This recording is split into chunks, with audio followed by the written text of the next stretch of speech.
back again with another video, and if it weren't for one person in the YouTube community, I would have gotten a zero mail again. Zero. I don't know what it is with what I've been doing, but I don't send out TTMs anymore, I guess, or I don't know. I guess I'm just waiting for last year's stuff to come in, and it's not doing so. And I think all my Olympic returns are probably lost, or they're just stuck somewhere. Really don't know what happened to all of those, so I don't ever expect those to come back. It's been at least a year, so... or it's pretty darn close to a year since that stuff has been gone.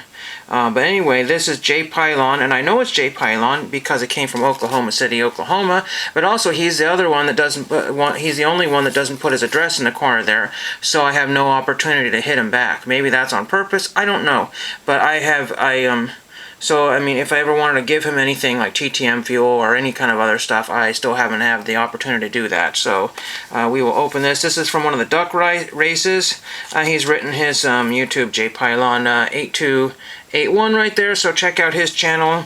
Absolutely, one of the pillars of the community, as one of the shortest members of the community, if that makes sense. So he got to be pillar status pretty quickly there. So what we have here, some interesting things here. These are some stamps here. We got the pharmacy 8-cent stamp here. He threw those in there.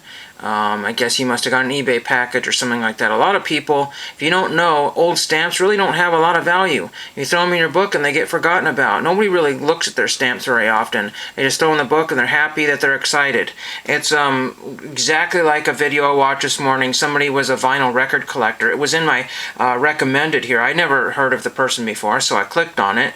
And he said, no more records for 2024. And what it is that he's like, oh my gosh, everybody's going crazy for this stuff. He's at the record store, he's doing this, a thrift store, Discogs, eBay, that sort of thing, record store day, and he's all crazy about the record. He gets it in, and then all of a sudden the interest is right down a cliff. He doesn't care anymore, and then he puts that record, listens to it once, and throws it on the shelf, never to be listened to ever again, or maybe one time in his entire lifetime. And that's exactly what happens. So you got to figure out where you want to spend your money and what you want to, but that's pretty cool there.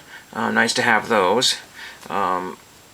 Stamp collectors are sometimes very picky, and these are not going to go in my book here probably, because I think I already have the Maryland one. I think I already have that one. It would not be an upgrade because it's just very, very close on the edge there. Stamp collectors are very picky about having trimmed edges. So here's a Hank Aaron. It looks like somehow, I think this got damaged in the mail, perhaps.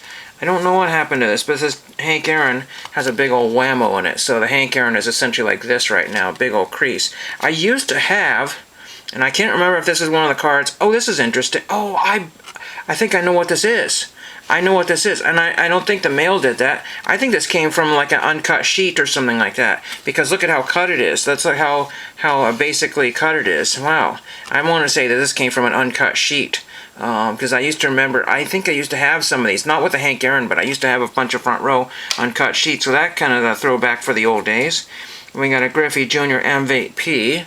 I'll have to double check, and I was super building a set years ago, and I'm pretty sure that I'll have to check my Mariner's binder and see I have that one there. And we got two more items here. We got a good, oh wow, oh wow, hey, oh wow, that's neat. I wasn't sure if that was part of the contest or the prize or what have you, but it looks like a signed and ballpoint pen, Steve Garvey. I know he charges now. And unfortunately, the battery is failing right now. But we do have one stamp in a little tiny little amount, because I know Jay's a stamp collector. And an ancient 1930s or 20s or 30s 2-cent stamp. Those are really impossible to get out of these mounts here. But that's what I have for today. In this particular video, I would have liked to have a longer one, but thank you for watching.